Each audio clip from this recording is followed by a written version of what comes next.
దయామయుడు మా ప్రియ తండ్రి, పరిశుద్ధ దేవా మీకు స్తోత్రం. మమ్మల్ని ప్రేమించి మీరు అనుగ్రహించి సమయం బట్టి స్తోత్రం. ఈ గ్రంథంలో ఈ ఆలోచనలు మేము తెలుసుకోవటానికి కృప అనుగ్రహించినందుకు స్తోత్రం. ఎదుట మేము యోగ్యమైన ఆరాధకులుగా తీర్చిదిద్దబడటానికి ఏమి చేయాలో మా ప్రియ తండ్రి పరిశుద్ధ లేఖనాలు మాకు బోధిస్తుండగా వాటిని పట్టించుకోవడానికి సహాయం చేయండి.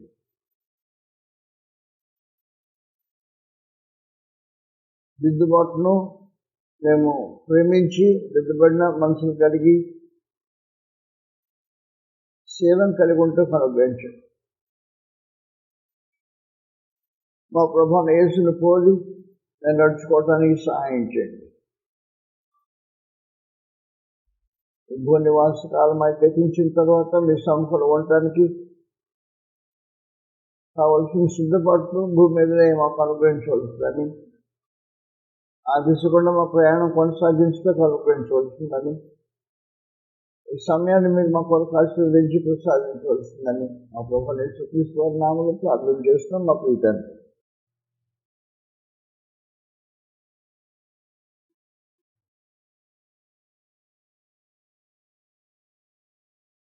ఆరాధన అనేది ఏదో ఒక ఆచార వ్యవహారంగా ఉండకుండా ఉండాలి.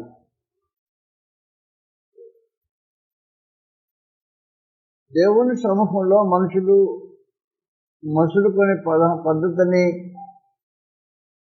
ఆయన గ్రంథంలో దాఖలు చేశాడు కాబట్టి క్రీస్తు ప్రభు మానవ జాతికి ఏం అనుగ్రహించడానికి ఉద్దేశించాడో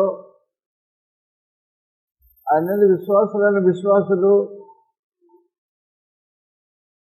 ఆ శీలం కలిగి దేవుని ఆరాధన చేయాల్సిన అవసరం ఉంటుంది. లేకపోతే ఆరాధన ఒక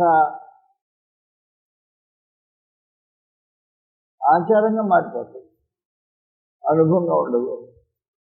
మనం మాట్లాడుకుంటుంది ఇలాగుంది. హెబ్రీలకు 13వ అధ్యాయంలో హెబ్రీ 13:10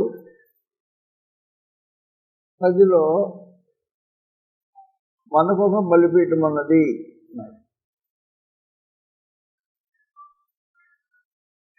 ఆరాధన చేసేవాళ్ళు బలిపీఠం దగ్గరికి వస్తారు. మనకొక బలిపీఠం ఉన్నది, దాని సంబంధమైన వాటిని తిరుగుటకు గుడారంలో సేవ చేసినట్టు అధికారం లేదు.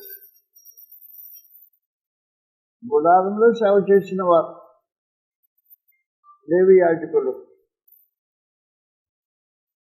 లేవి యాజకులు మామూలుగా ఇశ్రాయేలు జనాంగంలో చాలా ప్రత్యేకించబడ్డవారు.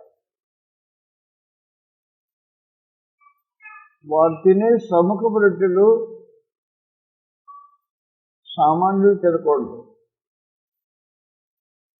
ఒక రోజున రాజున దావీదు వెళ్ళి అడవి నోబులోకి వెళ్ళి యాజకుల దగ్గరికి వెళ్ళాయా ఏమైనా పెట్టండి అని అడిగితే, సామాన్యమైన రొట్టెలు మా దగ్గర లేవు అనేసి. సముఖపు రొట్టెలు ఉన్నాయి, అవి సర్దివి అంటే నిన్నటి చేసినాయి, ఈరోజు మళ్ళీ తినరు, వాటిని తీసేసే పరిస్థితి. అవి బయట పడేస్తాం, కొత్త రొట్టెలు వేస్తాం అక్కడ. ఆ సమయానికి వచ్చాడు దావీదు. సముఖ రొట్టెలు తీసి బయట పడేసే పరిస్థితి మీకు వచ్చి నాకేమని పెట్టండి అంటే,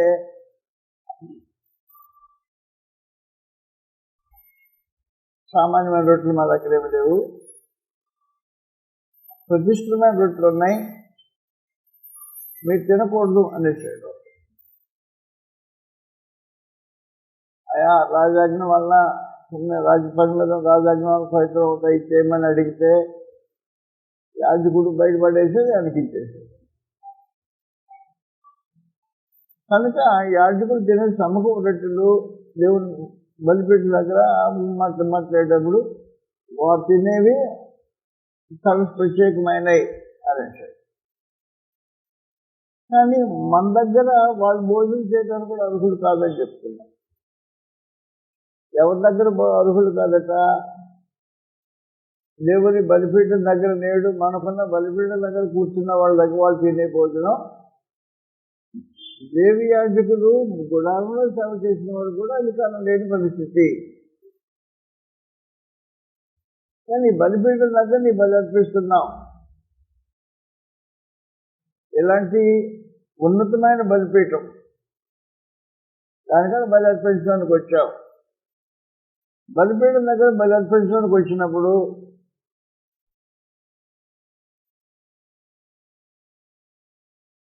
నీ మానసిక స్థితి, నీ సహోదర బాంధవ్యం స్థితి ఆలోచించేయాలి అంటాడు.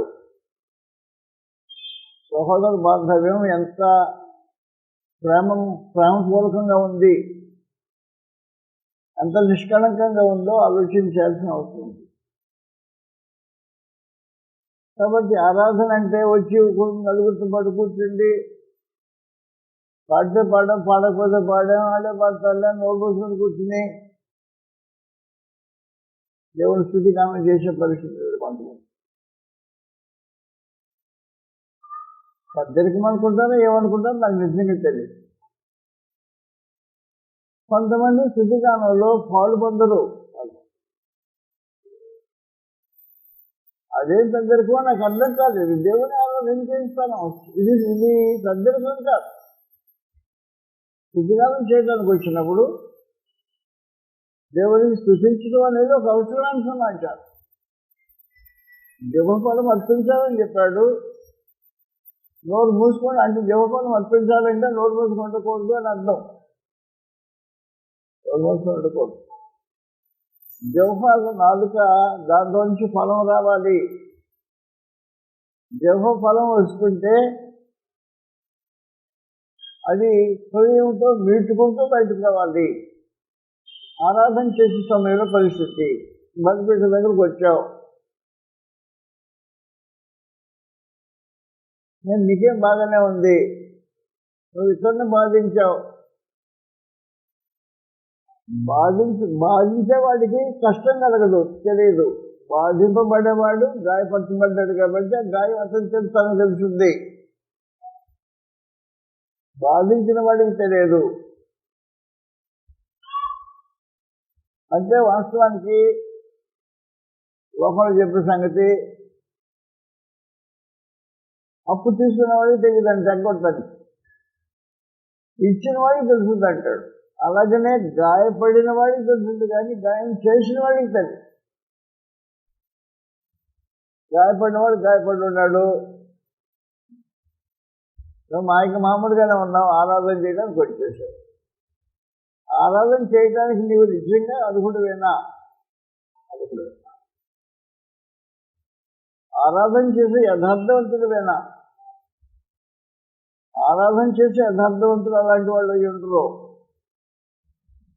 ఆరాధన చేసే యథార్థవంతుడు ఏం చేస్తుంటాడంటే ప్రభుని ఏం చెప్పిన మాటలు అంగీకరిస్తాడు. ఆరాధన చేయమని ఏ ప్రభు చెప్పాడో ఆ ప్రభు మాటలు మనం ఇప్పుడు ఆలోచన చేస్తుంది. మత్తయి సువార్త 5వ అధ్యాయంలో, కావున నీవు బలిపీఠం వద్ద అర్పణము అర్పించుతుండగా, ఆరాధన చేస్తుండగా అన్నమాట, అర్పించుతుండగా నీ మీద నీ సహోదరునికి విరోధమైన ఏదైనా కలదని అక్కడి నుంచి జ్ఞాపకం వచ్చినాడు. నీ మీద నీ సహోదరునికి విరోధం, నీకు విరోధం లేదు. ఎందుకంటే తిట్టం అయిపోయింది, గాయం చేసే అయిపోయింది, బాధ పెట్టే వాళ్ళు అయిపోయింది, నీకేం పని లేదు. గాయపడినవాడు, బాధపడినవాడు, అవమానపడినవాడు ఉంటానికి బాధ. కాబట్టి నువ్వేం చేయాలంటే, ఎవరికైనా ఏమని చేస్తే నీ జ్ఞాపకం రాలా, ఆ మనిషి జ్ఞాపకం వస్తుంది. ఆ మనిషి జ్ఞాపకం వచ్చిన సంగతి నీ జ్ఞాపకం వచ్చింది. జ్ఞాపకం వస్తే వెంటనే ఏం చేయాలి? నీ ఆరాధనను అంగీకరించడానికి సిద్ధంగా లేదు రాబా అన్నాడు దేవుడు. లేచిపో. నీ సహోదరులతో నువ్వు సమాధాన పడకుండా ఆరాధన అంగీకరించబడదు. ఆరాధన చేసేవాడు ఆరాధకుడు కాడు. ఆరాధన యథార్థమైన ఆరాధన చేయగల. యథార్థమైన ఆరాధన అనేటప్పటికీ యథార్థవంతుడు కావాలి. యథార్థవంతుడు గాయపరచని వాడు, హాని చేయని వాడు, నష్టం కలిగించిన వాడు, బాధపడిన వాడు అయి ఉండాలి. బాధపడిన వాడిని గురించిన ఆలోచన కలిగి ఎవరికైనా బాధ కలిగిస్తే వాళ్ళతో పాటు సమాధానం పడటం అనేది ప్రధానమైన సమాచారం.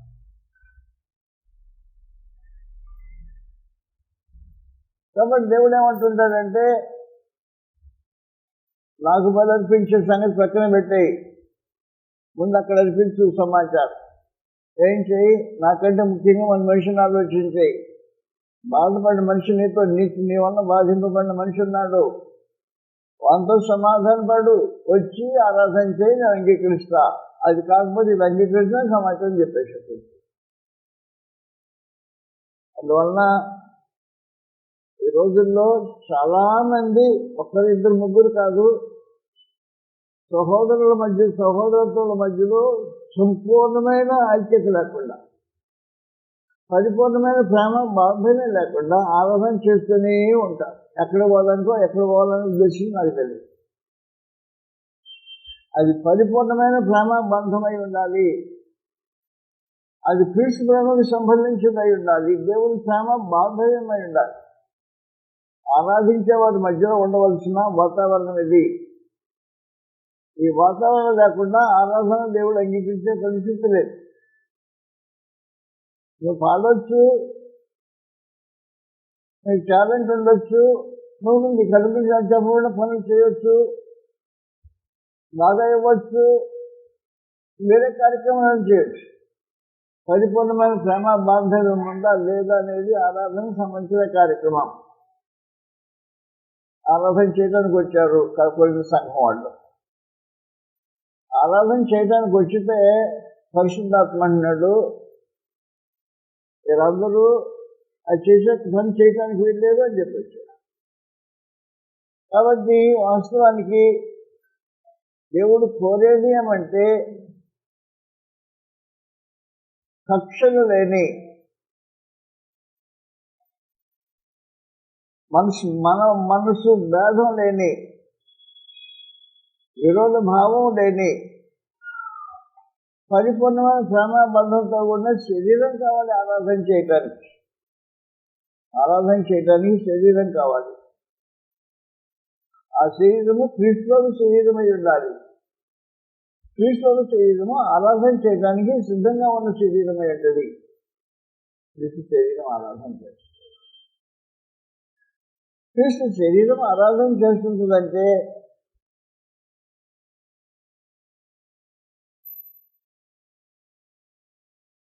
ఉన్న అవయవంలో ప్రతిదీ పరిపూర్ణమైన బాంధవ్యం అతుకుబడి ఉండటం అనేది అవసరమైన సమాచారం అవుతుంది.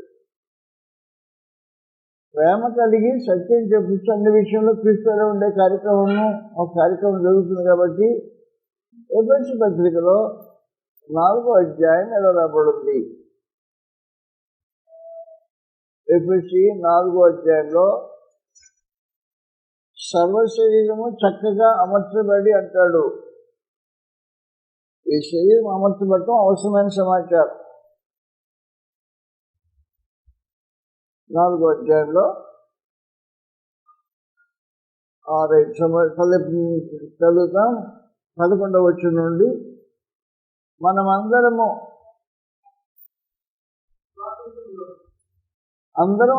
ఇద్దరు ముగ్గురు కాదు, అందరం ఎంతమంది అక్కడైతే ఉన్నారో అందరము విశ్వాస విషయంలోనూ దేవుని కుమారుని గురించిన జ్ఞాన విషయంలో ఏకత్వం పొంది ఒకే రకమైన విశ్వాసం ప్రతి వాడికి కృష్ణుని కూర్చున్న విశ్వాసం కలిగి ఏకత్వం పొంది సంపూర్ణ పురుషుల మగవారు అనగా క్రీస్తుగా కలిగిన సంపూర్ణులు సమానమైన సంపూర్ణ కలవారు జన్మించారు.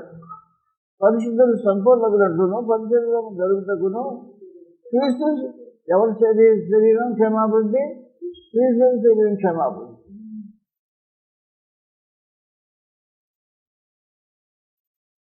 ఇది ఎవరి వ్యక్తిగతమైన శరీరాన్ని గురించి మాట్లాడిన సమాచారం కాదు. క్రీస్తులో శరీరము క్షమాభివృద్ధి కొరకై ఏకంగా ఉండాల్సిన అవసరం ఉంది. క్షమాభివృద్ధి అసలు పరిశుద్ధులు ఒకరి సమాచారం మాట్లాడిన తర్వాత 14 వచ్చినాడు. మనం అందరం అందువల్ల మనం ఎక్కువైతే పరిశుద్ధమైంది. మనుషులు మాయాపాలన చేత వచ్చేతోనూ తప్పు మార్గంలో క్రీస్తుకు కట్టబడిన ప్రతి ఉపదేశం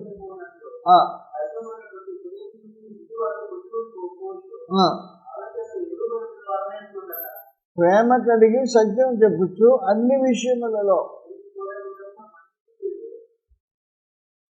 క్రీస్తు వల్లే ఉండాలంట. అన్ని విషయాలు అంట. ఎన్ని విషయాలు?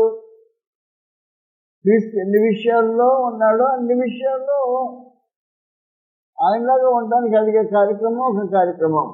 శరీరం యొక్క ప్రోగ్రాం ఇది. కాబట్టి క్రీస్తు శరీరం యొక్క ప్రోగ్రాం ఇది. అప్పుడు అది చెప్పాడు, తర్వాత చెప్పేశాడు. తర్వాత ఆయన శిరస్సు ఉన్నాడు. ప్రతి అవయవం ఆయనలో చక్కగా అమర్చబడి ప్రతి కీలు వల్ల కలిగిన బలం చేతబడి సర్వశరీరములకు క్షమాభివృద్ధి కలిగి చేసుకుంటున్నా చెప్పాడు. ప్రతి కీలు వల్ల కలిగిన బలం సర్వశరీరం క్షమాభివృద్ధి. కీళ్ళని సరిగ్గా ఉండాల. బాడీ ఏమవుతుంది? కుంటిన బాడీ అవుతుంది, కుంటుపడిన బాడీ అవుతుంది. క్రీస్తు దాహాన్ని అనేక సార్లు కుంటుపడిన బాడీని చేసి ఆరాధన చేస్తాం. ఆరాధన చేస్తున్నా అది కుంటే బాడీ. కుంటుతనం ఎవరు వచ్చింది? నీ నుంచి వచ్చింది కుంటుతనం బాడీకి. అందువలన ఆరాధన చేసేటప్పుడు క్రీస్తు శరీరంగా ఉండటం అనేది అవసరమైన సమాచారం. ఈ రొట్టె చేయబడి ముందుగా ఆయన శరీరమై ఉన్నామో లేదో అని వివేచించడం అనేది ఒక అవసరమైన సంగతి. రొట్టె శరీరం కాదు. అన్ని అవయవాలు కలిసి ఏక శరీరంగా ఉన్నదా లేదా, కాబట్టి ఆయన శరీరం పర్ఫెక్ట్గా ఉన్నది లేదని సమాచారం ఆలోచన చేసేవాళ్ళు ఆరాధన చేసేవాళ్ళు. ఆరాధన చేసినందుకు అవసరమైన కార్యక్రమం. అప్పుడప్పుడు లోపభూయిష్టమైన బాడీగా క్రీస్తు శరీరం లోపభూయిష్టమైనదిగా పెట్టేస్తాం. క్రీస్తు శరీరం లోపభూయిష్టమైనదిగా ఏమైపోయింది? ఎవరు చేశారు? ఎవరు చేశారంటే కొరింథీయులు చేశారు. వీళ్ళు కక్షలు కలవు. కక్షలు ఉన్నాయి. ఆరాధన చేయడానికి వచ్చారు. శరీరం ఏమైపోయింది? కుంటిలైంది. కుంటి శరీరం అవుతుంది. ఏదో కృష్ణ శరీరం కుంటిలైందా? శరీరం అని వివేచించగానే తీసుకురాగాలి. కొంటి శరీరం గృహం వేసి కొంటి శరీరంగా చేసి ఆరాధన అంటే అది ఎంతవరకు అంగీకారం అవుతుందో ఆలోచించాల్సిన అవసరం ఉంటుంది. అందువల్ల వాస్తవం ఏం చేయాలని జరగాలంటే ఆరాధించే వాళ్ళు ముందు వ్యక్తిగతమైన శీలాన్ని గురించి ఆలోచించాలి. 2, కృష్ణుడు శరీరంలో పరిపూర్ణమైన ప్రేమ బాంధవ్యం ఉందో లేదో ఆలోచించాలి.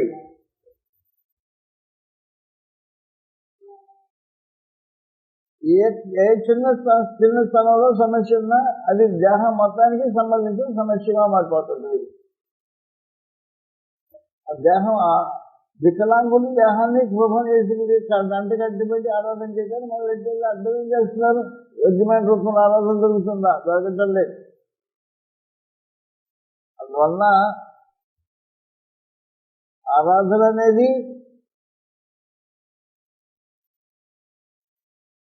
వ్యక్తిగతంగా ఒకరు ఎవరు స్వార్థంగా ఉన్న ఆలోచన చేసేది కాదు, శరీరంగా ఆలోచన చేసేది. శరీరమును పరిపూర్ణంగా ఆరోగ్యవంతమైన వికలాంగత్వం లేని దేహంగా నిలబెట్టడం అనేది ఆరాధకులకు అవసరమైన సమాచారం.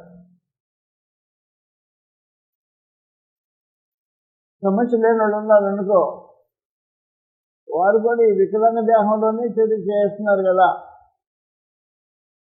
వికలాంగ దేహంలో వాళ్ళు కూడా భాగస్వాములు ఉంటారు. లేని వాళ్ళు కూడా వికలాంగ దేహంలోని భాగస్వాములు ఉంటారు. కాబట్టి క్రీస్తు శరీరాన్ని వికలాంగులతో శరీరంగా మార్చడం అనేది పొరపాటు అవుతుంది.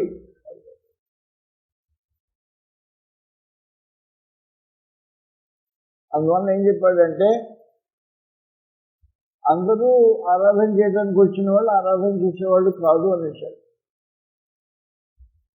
ఆరాధించడంలో ప్రభు భోజనం వాళ్ళ దగ్గర కూర్చోడం కార్యక్రమం అవుతుంది. నీ సంగీతం ఎలాగూ ఆరాధనలో భాగమవుతుందో, నీ బోధింపబడటం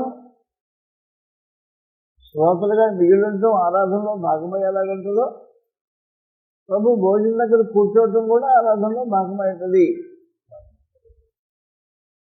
ప్రభువైన యేసు భోజనం దగ్గర కూర్చుంటేటప్పుడు ఆయన దేహం ఎలాగ ఉండాలంటే,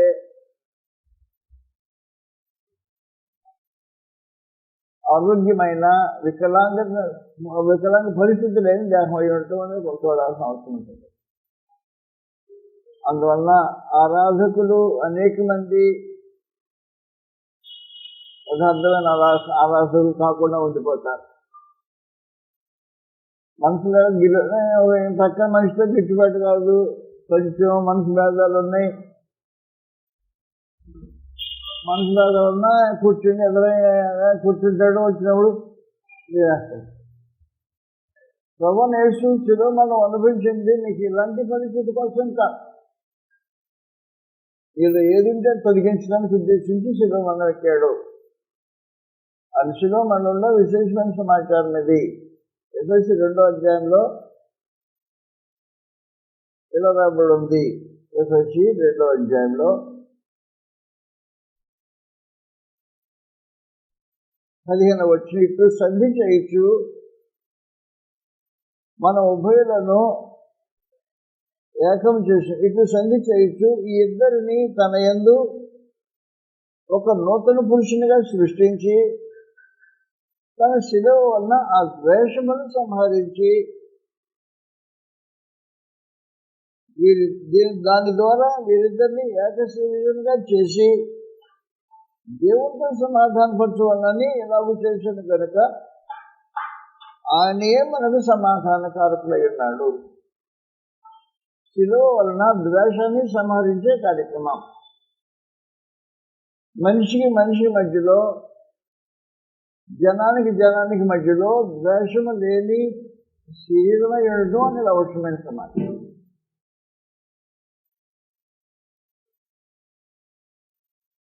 అది మా బంధువులు ఏదైనా వాళ్ళకి నాకు గిట్టుబాటు ఉండదు.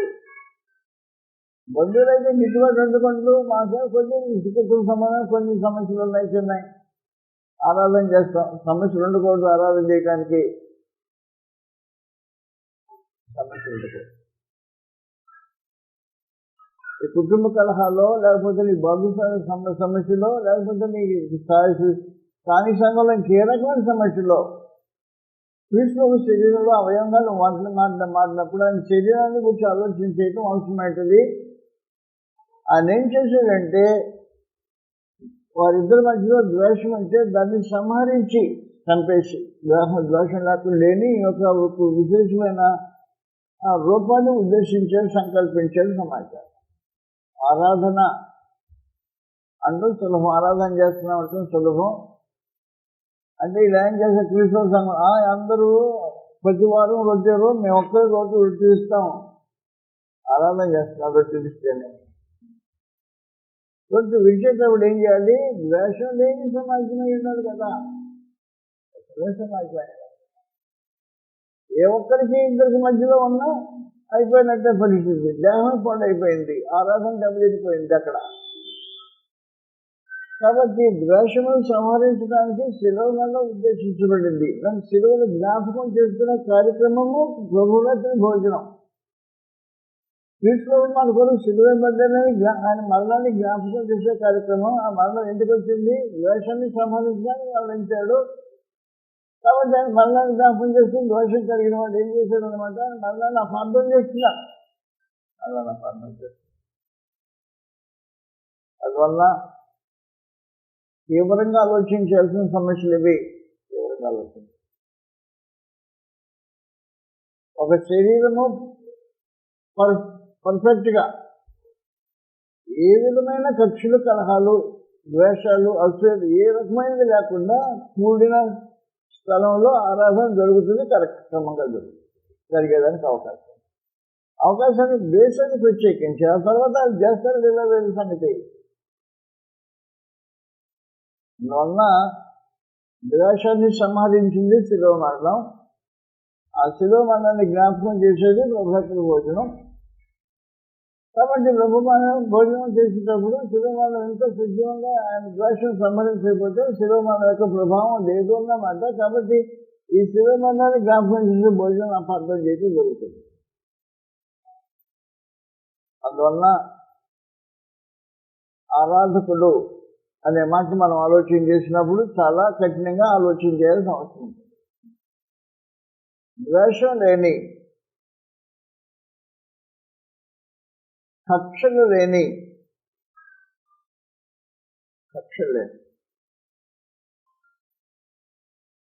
కక్షలు చిత్రమైన పరిస్థితులు వచ్చాయి. ధనికులు, పేదవారు, కలిగిన వాళ్ళు, లేని వాళ్ళు, ఈ పరిస్థితుల్లో ఈ పరిస్థితి కక్షలకు ఎక్కువైంది. కలిగిన వాళ్ళు తన సామర్థ్యం కొలది తెచ్చుకొని భోజనం తెచ్చుకున్నారు. లేని వాళ్ళు బానిసలు మాడిన గడుపులతో ఉన్నారు. కలిగిన వారు వచ్చి తెచ్చుకొని తిన్నారు, వాళ్ళని చూస్తూనే తిన్నారు, వాళ్ళతో పరమాల్సిన లేకుండా తినేశారు. తినేసాం, బ్రదర్లు రండి ఇప్పుడు భోజనం చేద్దామంటే అర్థం ఏంటి? ఇలాంటి పరిస్థితి ప్రేమ లేని సహవాసంలో ఆరాధన జరగదు. ప్రేమ లేని సహవాసం ఆరాధన జరగదు. ప్రేమ భరితమైన సహవాసం ఆరాధన జరుగుతుంది. కాబట్టి ఆరాధన మనం మాట్లాడేటప్పుడు ఆదివారం వచ్చి కూర్చున్నాం, పరిస్థితులు అన్ని జాగ్రత్తగా వేసుకొని చూసాం, నడిపించేవాళ్ళు నడిపించారు, పాటలు పాడాం, వాక్యం చదివించాలి చేసాం, చెప్పేవాళ్ళు నుంచి చక్కగా బాగు చేశారు, ప్రోగ్రాంలు భోజనం చేసుకుని రొట్టె చూసుకుని వెళ్ళిపోయాం. ఆరాధన చేశారా? మనసులో ఆరాధన చేసామని చెప్పుకుంటారు, దేవుడు అంటే ఆరాధన చేయలేదు అంటున్నారు. ఆరాధన దేవుని ఆరాధించడానికి ఆయన కోరుకున్న వాళ్ళు మొదటి సమాచారం అంటే యథార్థవంతులు, యథార్థంగా ఆరాధన చేసేవాళ్ళు కావాలి. ఈ యథార్థత అనేది శీలం మీద ఆధారపడి ఉంటుంది, క్యారెక్టర్ మీద ఆధారపడి ఉంటుంది. శీలం మీద ఆధారపడిన యథార్థత లేకుండా ఆరాధన అవుతుందా? కాదు. శీలం లోపమన్నా ఆరాధన సరైన ఆరాధన కాదు. రెండు, యథార్థవంతులైన వచ్చిన ఆరాధకులు మనోభేదాలున్నా సరైన ఆరాధన కాదది. క్రమంగా ఆత్మ సంబంధంగా కార్యాలు జరగకపోయినా క్రమమైన ఆరాధన కాదు. అందువల్ల సంగతులు జాగ్రత్తగా ఆలోచించేయటం చాలా ఎంతో అవసరమైన సమాచారం. వాళ్ళు చిన్న స్థానిక సంఘమే, ఎక్కువ మంది ఉంటారు, కానీ వారి మధ్యలో పర్ఫెక్ట్ వాతావరణం ఉండేటట్టు చూడటం అనేది ఒక బాధ్యతగా నేను ఎంచుకొని చూస్తుంటాను. ప్రేమ బాంధవ్యాలు, సహవాసన లోటు లోపాలు లేకుండా, ఎవరికి ఏ విధమైన కక్షలు కలహాలు బాధలు కుటుంబం ఏ రకమైన చిక్కులు లేవని లేకుండా పరిపూర్ణంగా మనుషులకి ఎక్కిపోయించి ఉన్నారా లేదనే సంగతి చూసుకుంటారు. ఆ తర్వాత జరిగించే కార్యక్రమాలు దేవుని చూసుకోవాలి, యథార్థంగా అర్థం చేసేవారు.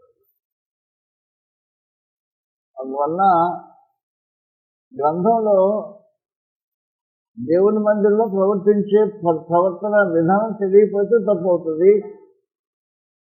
మన శీలం సరిగ్గా దేవుని ఎదురు ఉంచుకోకపోతే ఆరాధనలో కూడా లోపం అయి ఉంటుంది.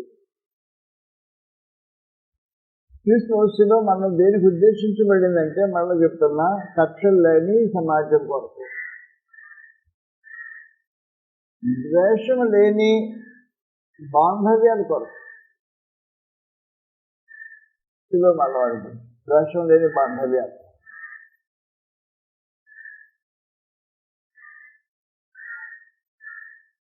మూడు, శత్రుత్వం లేని సహవాసం కొరకు. శత్రుత్వం లేని సహవాసంలో శత్రుత్వం ఉండకూడదు. కాబట్టి క్రీస్తు బాబు దానికోసం చేసేది ఈ కార్యక్రమం అంతా. శత్రుత్వము, ద్వేషము, కలహాలు లేని ఒక వాతావరణము ఆరాధకులకు కావలసిన వాతావరణం. వాళ్ళు యథార్థవంతులుగా ఆరాధన చేసేవాళ్ళు.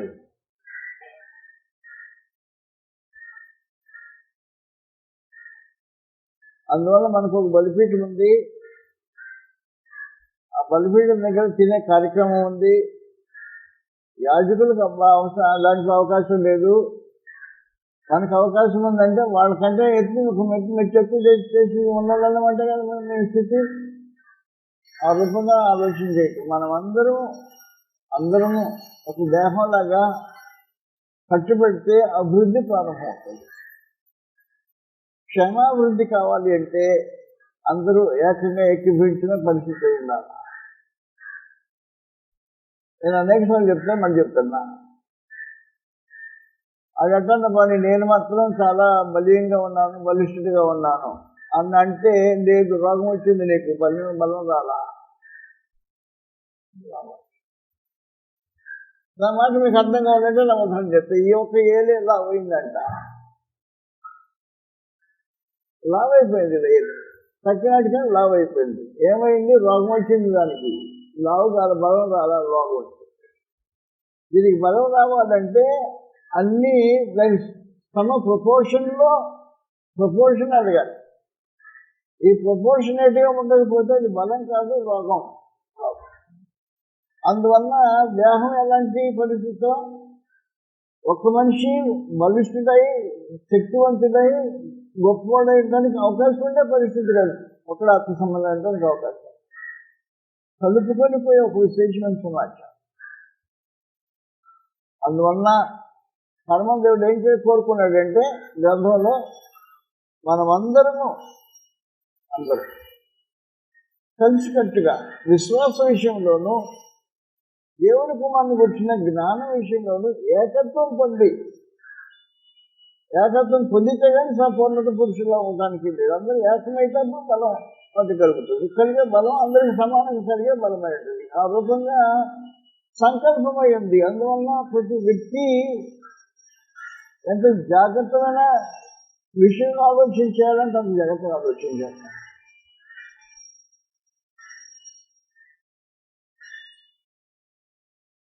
ఆరాధన అంటే కేవలం వచ్చి కూర్చుండి 2 పాటలు పాడి, లేకపోతే 4 పాటలు పాడి, 2 పాటలు తెలీదు పాటలు పాడి,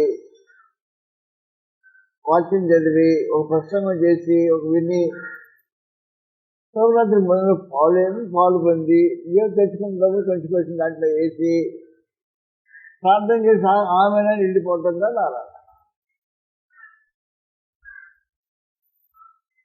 కాబట్టి దాని రూపంలో మనం గ్రంథ రూపంలో సంగతి యథార్థంగా ఆరాధించేసేవాళ్ళు అన్నప్పుడు ఆరాధన చేసేవాళ్ళు చాలామంది ఉన్నారు మామయ్య అనేసారు అంతే. ఎందుకంటే వ్యర్థంగా ఆరాధన చేసేవాళ్ళు ఉన్నారు నా దగ్గర. వచ్చారు వ్యర్థంగా ఆరాధన చేసి వెళ్ళిపోయారు. తెలియపెట్టకుండా ఆరాధన చేసిన వాళ్ళు ఉన్నారు, తెలియపెట్టకుండా ఇండివిజువల్ వర్షిపర్స్ ఉన్నారు, వెళ్ళిపోయారు. స్వేచ్ఛారాధన చేసిన వాళ్ళు ఉన్నారు, విల్ వర్షిప్ చేసిన వాళ్ళు వెళ్ళిపోయారు.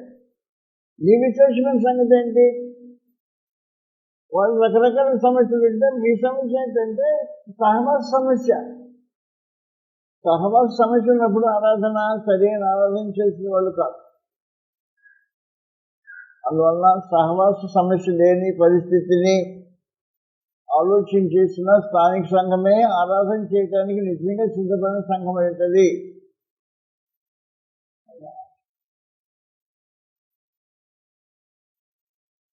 నేను తెలిసిన వాళ్ళ దగ్గర మాట్లాడుతున్నా, మహానుభావులు ఏం చేస్తాం వెళ్తా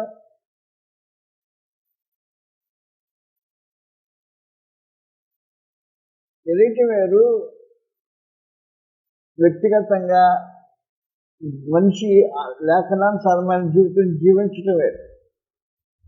విషయాలు మనకు పోవడం తెలిసి ఉండొచ్చు, ఒక ప్రక్కన మనసాక్షి గీగుతూ ఉండొచ్చు కూడా, నవ్వకుండానే కూర్చుంటాం సిద్ధించుకోవట్ల. కానీ యథార్థవంతులైన ఆరాధకుల యొక్క పరిస్థితి ఇది కాదు. యథార్థవంతులైన ఆరాధకుల పరిస్థితి ఏంటంటే యాకోబు దేవుని మందిరానికి వెళ్తాం, యెహోవా పర్వతానికి. ఆయన తన మార్గం విషయమని బోధిస్తాడు. బోధించిన వెంటనే తప్పు ఎక్కడుందో దోషం ఎక్కడుందో తెలిసిపోతుంది. దిద్దుకున్న వెంటనే ఆ దిద్దుకునే జీవితం కలిగిన వారే యథార్థవంతులు ఆరాధకులు అవుతారు. దిద్దుబాటు లేని వాళ్ళు భక్తిహీనులు. కీర్తనలు 50 ఇలా రాబడింది 16వ వచనంలో, భక్తిహీనులతో దేవుడు ఇట్లు సెలవిచ్చుతున్నాడు. ఎవరితో? భక్తిహీనులు. ఎవరు భక్తిహీనులు అంటే, నేను బాగానే ఉన్నాను, నేను ప్రార్థన చేస్తానండి,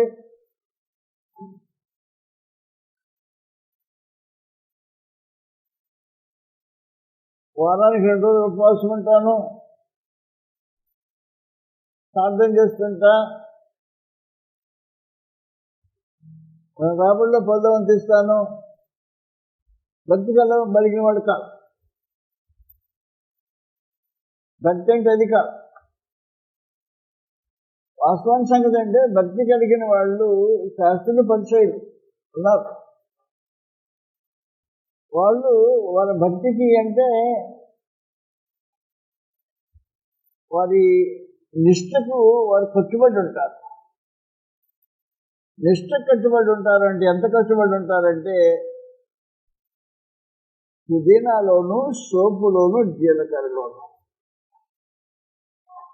జీలకర్ర అంటే అందరికి తెలుసు, తెలియని తోడు ఎవరు ఉంటారు? జీలకర్ర. ఆ జీలకర్ర వాటిలో 1, 2, 3, 4, 5, 6, 7, 9 అమ్ముతుంది. దేవుడు 10 దేవుడు అంటుంది. జీలకర్రలో 10 వంటిస్తారు, పుదీనాలో 10 వంటిస్తారు, సోపులో 10 వంటిస్తారు. అంటే వాస్తవానికి ఎన్ని రాబడుల మూలాలు ఉన్నాయో అన్ని రాబడుల మూలాల్లో 10 వంటిస్తారు. ఒక 10 తీసేసి తక్కువ పెట్టుకునేవాళ్ళు కాదు. జీతం వచ్చింది 10 తీస్తాడు, ఇంటి అద్దె వచ్చింది 10 తీస్తాడు, ఓటీ వచ్చింది 10 తీస్తాడు. అలాగనమాట. ఎన్ని రకరకాల రాబడి ఉంటే అన్ని రకాలుగా 10 తీస్తాడు ఈ పరిచయుడు. చదువుతా గ్రంథాలు ఎలాగొంది వాళ్ళ యొక్క భక్తిని గురించిన సమాచారం. కాబట్టి దేవుడు అంగీకరించిన సమాచారం. కాబట్టి మత్తయి సువార్త 23వ అధ్యాయంలో సమాచారం ఎలాగొంది? 23వ వచనం, అయ్యో వేషధారులారా, శాస్త్రులారా, పరిచయులారా, మీరు పుదీనాలోను, సోపులోను, జీలకర్రలోను పడేవారు. ఎన్ని మూలాలు గుండా ఆదాయం వస్తే అన్ని మూలాల్లో 10 తీస్తే మనం మహాంతుడు చెల్లించి 10 చెల్లించి ధర్మశాస్త్రంలో ప్రధాన విషయములను అనగా న్యాయమును కనికరము విశ్వాసమును విడిచిపెట్టి వాటిని మాత్రం విధించాల. అంటే పదవం తీయటం మానేయమని చెప్పలేదు.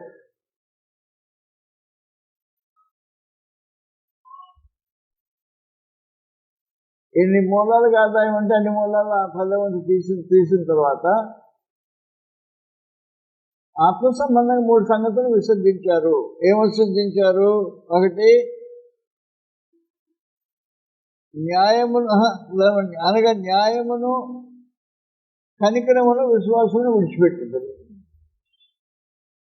న్యాయము, విశ్వాసం, కనికరం.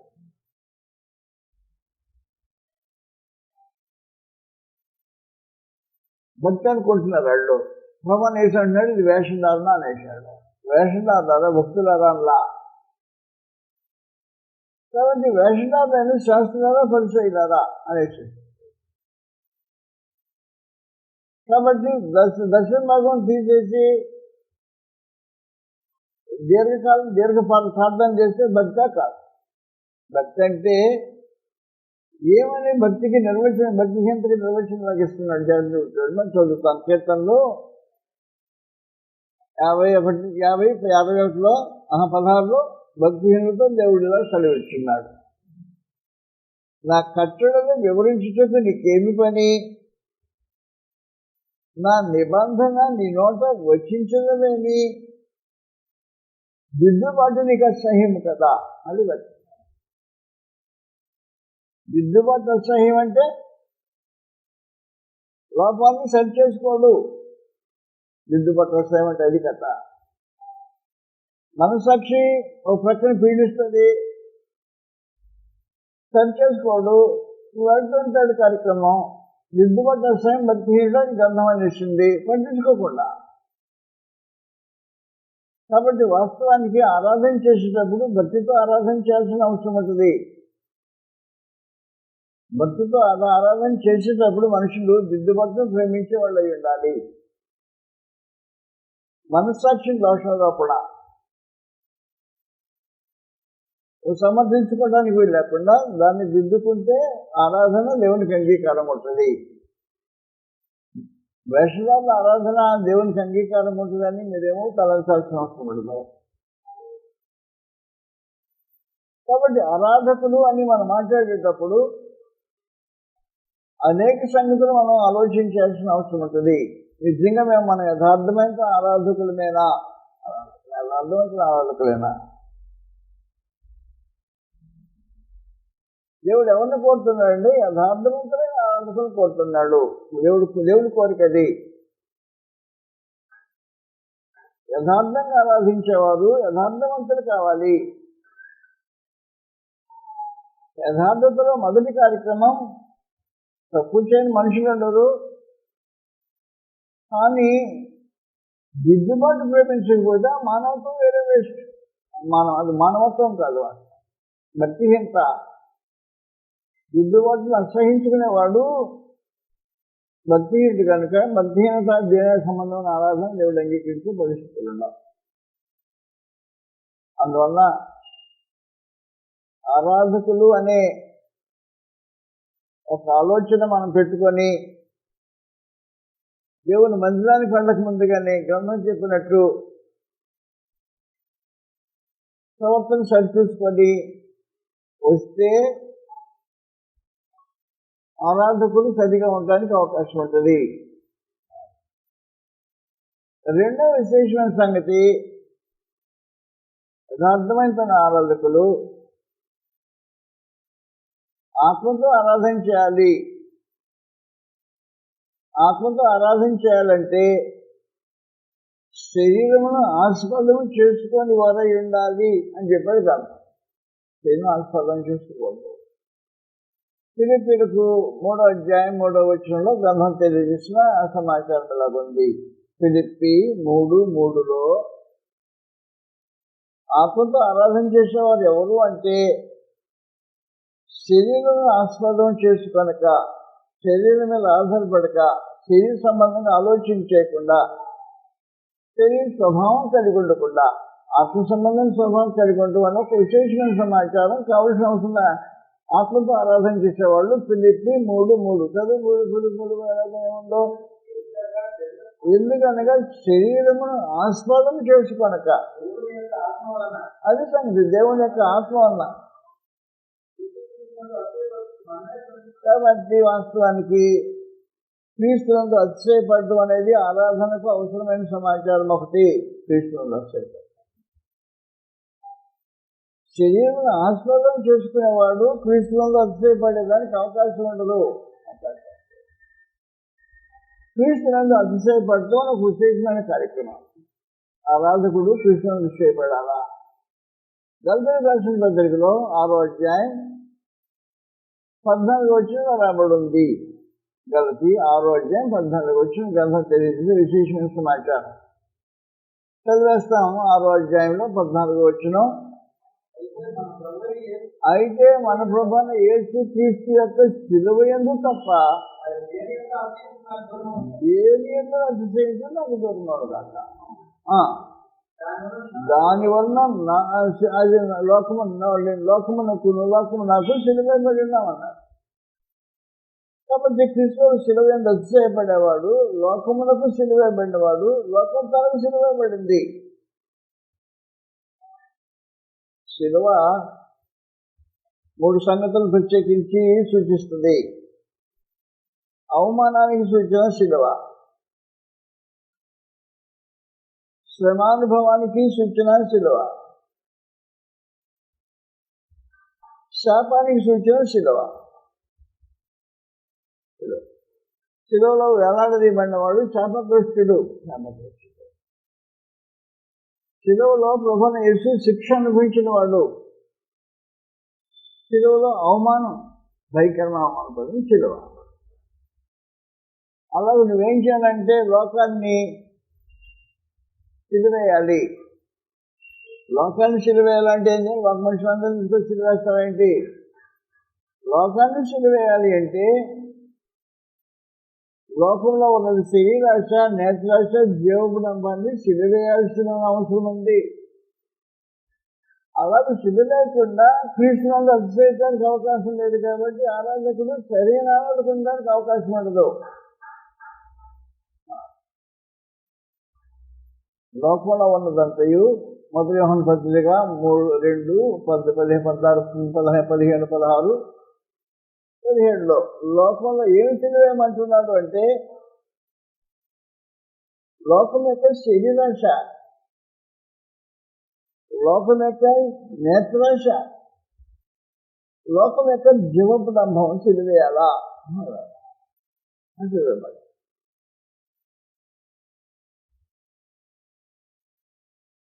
ఆరాధకులు అనేటప్పుడు మళ్ళీ అక్కడికి వెళ్ళిపోతుంది. క్షమించాలి నన్ను, ఇది మా ప్రాంతంలో అలవాటు అని చెప్తున్నాను మీకు.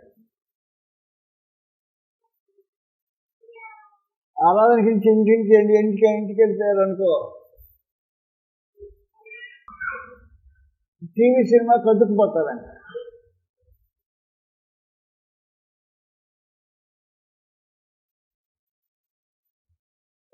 టీవీలో సినిమా వస్తుంది, దానికి అద్దుకుపోయి ఉంటారంట. ఏమాసది? నేత్రాశ. దాన్ని సినిమా లేదు, ఆరాధన అంటారు. ఆరాధన అయిపోయిన తర్వాత మళ్ళీ గుర్తుకొస్తుంటారు. ఏం ఆరాధన చేస్తే కూడా నాకు అర్థం కాలేదు. ఆరాధన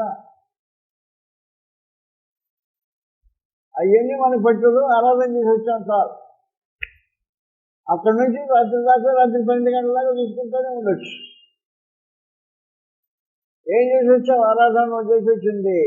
నువ్వు ఆరాధకుడిగా నిజంగానే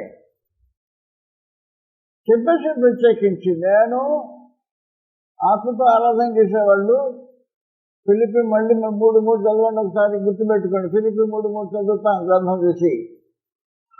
ఆరాధన చేసే వాళ్ళ యొక్క అలవాట్లు కూడా జాగ్రత్తగా ఉండాల్సిన అవసరం ఉంటుంది. 3:3 ఏముంది? ఫిలిప్పులు ఏముందంటే శరీరమును ఆస్వాదం చేసుకొనక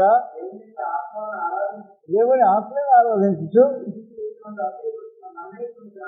క్రీస్తులు అతిశయపడేవాళ్ళు. క్రీస్తులు అతిశయపడేవాళ్ళు అంటే ఎవరాళ్ళు? శిలువ యందు అతిశయపడేవాళ్ళు. శిలువ యందు అతిశయపడి వేద్యంగా అతిశయపడలేదు. శిలువ వల్ల లోకాన్ని సిలువేశాను అన్నాడు. కాబట్టి లోకాన్ని సిలువేశాను, శ్రీరాశిని సిలువేశాను, నేత్రాశిని సిలువేశాను, జీవడంబాన్ని సిలువేశాను. ఆరాధన చేసేవాడు ఆరాధన సిలువేసిన అవసరం ఉంది. అంతా ఆరాధన పోయిస్తే కానీ ఇప్పుడు అక్కడ అన్ని దగ్గర కూర్చోడానికి లేదని కొంచెం ఆరాధన పోయించాడు. ఎక్కడ కూర్చున్నా అక్కడే కూర్చున్నాడు. నేత్రాశ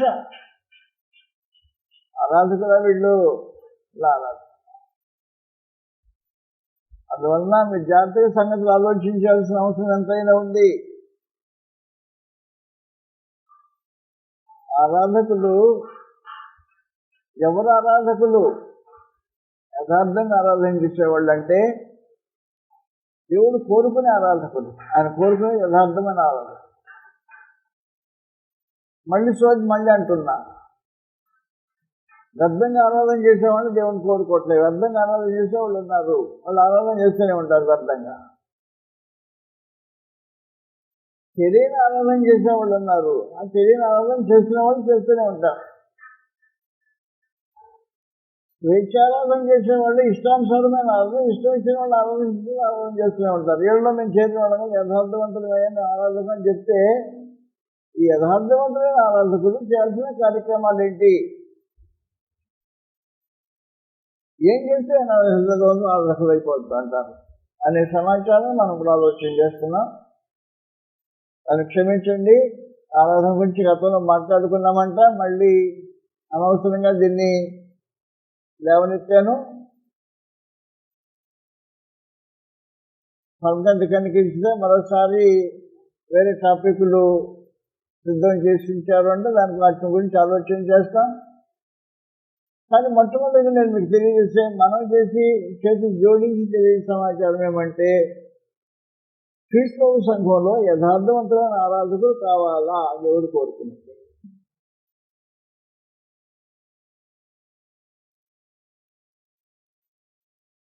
యథార్థవంతులైన ఆరాధకులు ఇంటి దగ్గర కూర్చుండి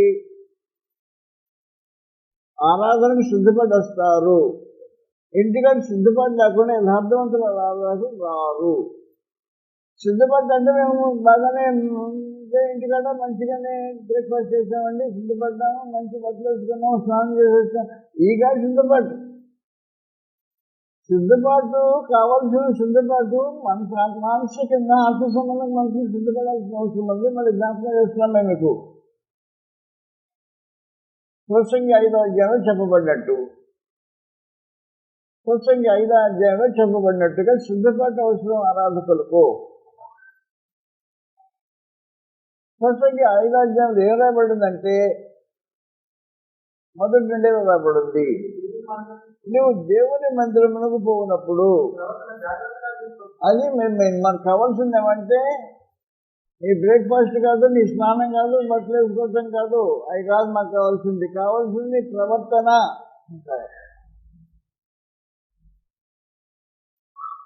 ఎంతసేపు ఆలోచించే ప్రవర్తన గురించి ఆలోచించేసి వస్తున్నాం ఆరాధనకి తెలీదా? దేవుని మందిరానికి వెళ్ళిన వాళ్ళు ప్రవర్తన గురించి ఆలోచించకుండా వచ్చిన వాళ్ళు ఉన్నారు, శాపగ్రస్తులై వెళ్ళిన వాళ్ళు ఉన్నారు. కాబట్టి దేవుని మందిరానికి వచ్చి శాపగ్రస్తులై వెళ్ళడానికి ఉద్దేశించబడిన స్థలం కాదు ఇది. ఆలోచించేద్దాం. చదివేనాయన నీ ప్రవర్తన జాగ్రత్తగా చూసుకో. బుద్ధిహీనులు అర్పించినట్లుగా బలి అర్పించడం కంటే సమీపించి ఆలకించడం శ్రేష్టం. వారు ఏం పని ఉంది? ఆరాధనకు వచ్చి దుర్మార్గ పనులు చేస్తారా? వారు తెలియకే దుర్మార్గ పనులు చేస్తారు.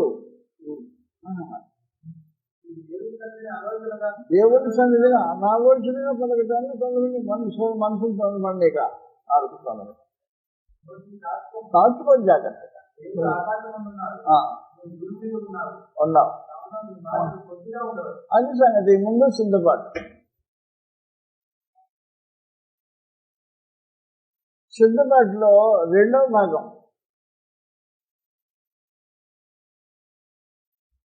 మానసిక సిద్ధపాటు. అది క్యారెక్టర్ సంబంధించిన సిద్ధపాటు. మానసిక సిద్ధపాటు ఉంది. మానసిక సిద్ధపాటు ఎలా ఉంటుందంటే యెషయా గ్రంథము 2వ అధ్యాయంలో మానసిక సిద్ధపాటు ఎలా ఉంటుందో గ్రంథం ఎలాగంది. 3వ వచనంలో యాకోబు దేవుని మందిరమునకు యెహోవా పర్వతమునకు వెళుదాము రండి, ఆయన తన మార్గముల విషయమే మనకు బోధించును, మన త్రోవలను నడుచుకుంటాం. ఎప్పుడైతే సంబంధించి మానసిక సిద్ధపాటు. కాబట్టి క్యారెక్టర్ దిద్దుకుని మనసు కలిగి వెళ్తాం దేవుని సన్నిధికి.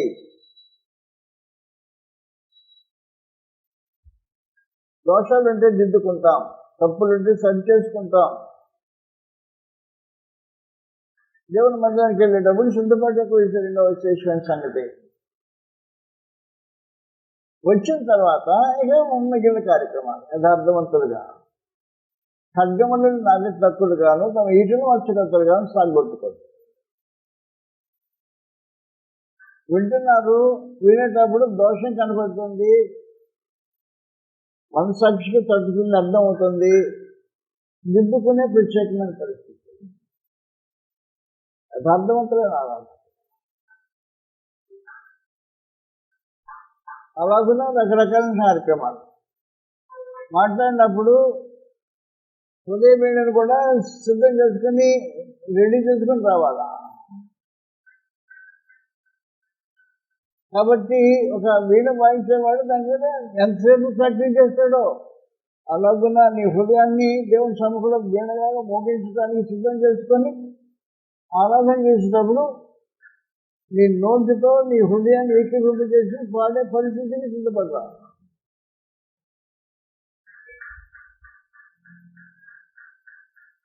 అయిపోయిన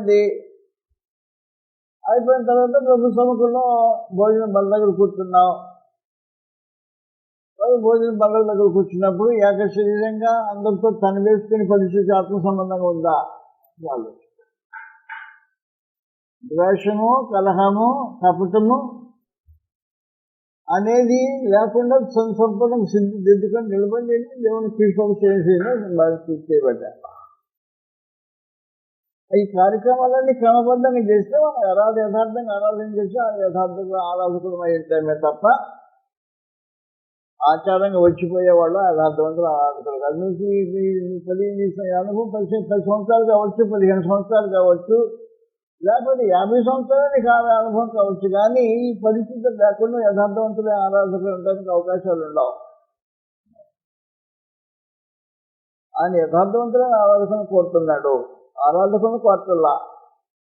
తను ఆరాధించేవారు అట్టివారే కావాలని తండ్రి కోరుతున్నాడు. ఇది తండ్రి కోరిక. తండ్రి కోరికను మన్నించి, వాస్తవానికి తండ్రి కోరికను మన్నించితే తండ్రి ఏం చేయమని కోరుతున్నాడంటే కుమారుడు తన తండ్రిని ఘనపరచును కదా అనేసాడు. కాబట్టి ఆరాధించేటప్పుడు దేవుని ఘనపరచడం అనేది జరగాల్సిన కార్యక్రమం. మలాకి 1వ అధ్యాయం 7వ వచనంలో వారికి చెప్పిన సమాచారం ఇది. కుమారుడు తన తండ్రిని ఘనపరచును కదా. ఘనపరిచే ఒక విశేషమైన సమాచారం. దేవుని ఏ రూపంగా కనపరుస్తున్నాం? దేవుని ఎలా రూపంగా కనపరుస్తున్నాడంటే ఆయన వాక్య ప్రకారమైన జీవితం జీవించుతూ కార్యాలు జరిగించడం దేవుని కనపరిచినట్టు అవుతుంది. కుమారుడు తన తండ్రిని కనపరుస్తుంది కదా, దాసుడు తన యజమాని కనపరుస్తుంది కదా అని మాట్లాడాడు. యాజకుల గురించి మాట్లాడి ప్రత్యేక వస్తాను. అందువల్ల దయతో క్షమించండి, మిమ్మల్ని నేను విసిగించేస్తున్నానేమో. మానేద్దాం, జాగ్రత్తగా ఆలోచించేయండి. ఇక మీదకి ఆరాధన చేస్తే మీ స్థలంలో ఉన్నవాళ్ళు యథార్థవంతులై ఉన్న ఆరాధనకులై ఉండాలని నా గాఢమైన వాంఛ, అభిలాష, నా ప్రార్థన వ్యక్తి. యథార్థవంతులైన ఆరాధకులుగా జీవితం కొనసాగించి దేవుని దీవెన అనుభవించాలని ప్రభువైన యేసుక్రీస్తు వారిని నామములో విజ్ఞాపన చేస్తున్నాను, ప్రార్థన చేస్తున్నాను. పరలోకమందున్న మా తండ్రి, పరిశుద్ధ దేవా మీకు స్తోత్రం. ఆరాధన చేస్తున్న మాట వాస్తవమే కానీ మీరు కోరుకున్న ఆరాధకులుగా ఉండటంలో లోపం కలిగి ఉన్నాం నాన్న. మమ్మల్ని కనిపించండి, సహాయం చేయండి. లోకానికి భిన్నంగా, మత్స్యాకల ఆలోచనలకు, ఆచారాలకు భిన్నంగా ఆరాధన చేసుకున్నామన్నమాట వాస్తవమే. కానీ పూర్ణంగా మీరు కోరుకున్న రూపంలో ఆరాధన చేయడం తగ్గిపోయిన కారణాల కనిపించి సహాయం అనుగ్రహించి మా మనోనేత్రములు వెలిగించి ఎక్కడ లోపం జరుగుతుందో అక్కడ లోపం దిద్దుకొని మీ సముఖులు పరిశుద్ధులుగా నిర్దోషులుగా కనపడినట్టుగా అనుగ్రహించవచ్చని ప్రార్థన చేయండి. అవిధేతులు దయతో క్షమించండి తండ్రి. పట్టునట్టుగా అంటున్నట్టుగా జీవించిన కాలానికి గడిచిన దినాలకు గతించిన కాలమే చాలును కనుక మీరు అనుగ్రహించిన మిగిలిన ఆయుష్ కాలంలో సరిగా, చక్కగా, క్రమంగా, మర్యాదగా, యథార్థంగా మీరు కోరిన ఆరాధకులుగా తీర్చిదిద్దబడినట్టుగా అనుగ్రహించవలసిందని, మీ మాటలతో మేము సరిదిద్దబడినట్టుగా కృపణం చేయవలసిందని ఆ ప్రభువైన యేసుక్రీస్తు వారి నామములో ప్రార్థన చేస్తున్నాం మా ప్రియ తండ్రి.